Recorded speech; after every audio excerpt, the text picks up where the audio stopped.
किसी भी शो की आत्मा को अगर पकड़ना हो ना, तो कभी-कभी पूरी की पूरी सीरीज देखने की जरूरत नहीं पड़ती। बस एक एपिसोड ही काफी होता है। और एक तुझे के वास्ते 2 के लिए वो एपिसोड है एपिसोड नंबर 3। यही वो एपिसोड है जो इस पूरी कहानी की नींव रखता है। शो के बारे में ये जो एक लाइन है ना, 2 अलग अलग दुनिया के लोगों के बीच एक प्रेम कहानी, ये अपने आप में सब कुछ कह देती है।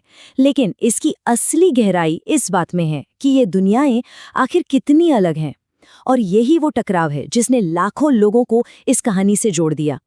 तो बात ऐसी है कि ये कहानी सिर्फ 2 लोगों की नहीं है। ये असल में 2 अलग अलग विचारधाराओं के टकराने की कहानी है। एक तरफ आर्मी की सख्त और एकदम अनुशासित दुनिया, और दूसरी तरफ सिविलियन जिंदगी की आज़ाद और महत्वाकांक्षी दुनिया।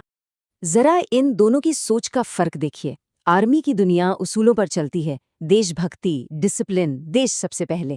और फिर दूसरी तरफ है सिविलियन दुनिया। यहाँ की प्राथमिकताएं एकदम अलग हैं। मतलब परिवार को एक अच्छी जिंदगी देना, करियर बनाना, पैसे कमाना। देखिए, गलत कोई भी नहीं है, पर दोनों एक दूसरे से बिल्कुल ही जुदा हैं। और ये सिर्फ किताबी बातें नहीं हैं।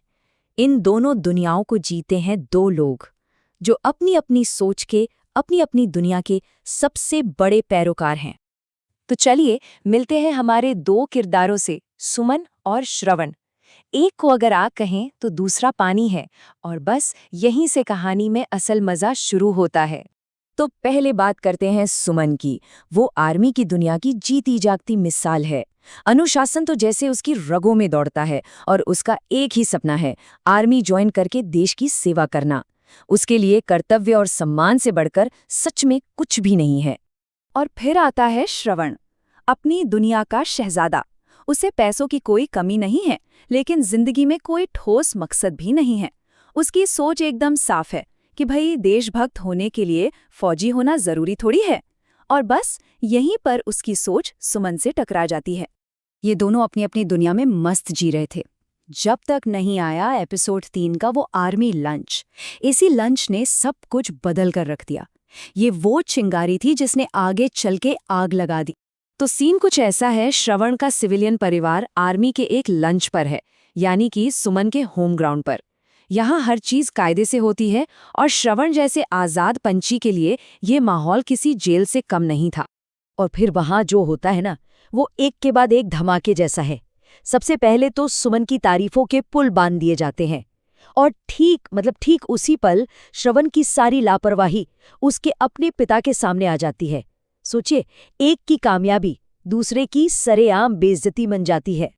और इसी बेइज्जती और निराशा के माहौल में एक ऐसा फैसला लिया जाता है जो श्रवण की पूरी जिंदगी की दिशा ही पलट कर रख देता है।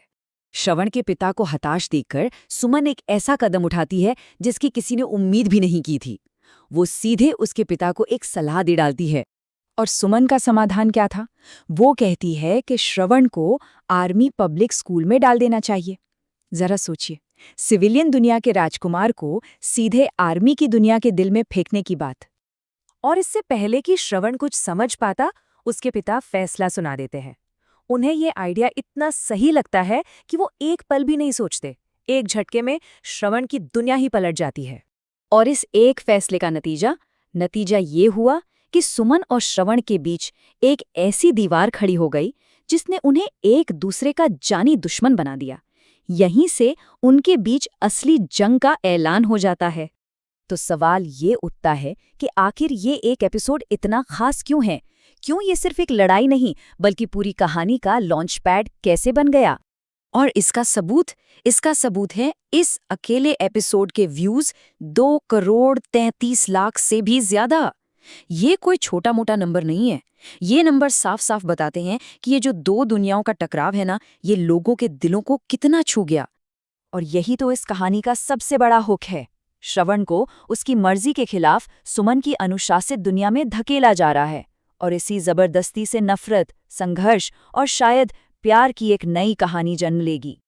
और यही वो सवाल है जो हमें इस शो से बांधे रखता है कि जब 2 बिल्कुल अलग ध्रुवों को एक दूसरे से टकराने पर मजबूर किया जाए, तो नतीजा क्या होता है?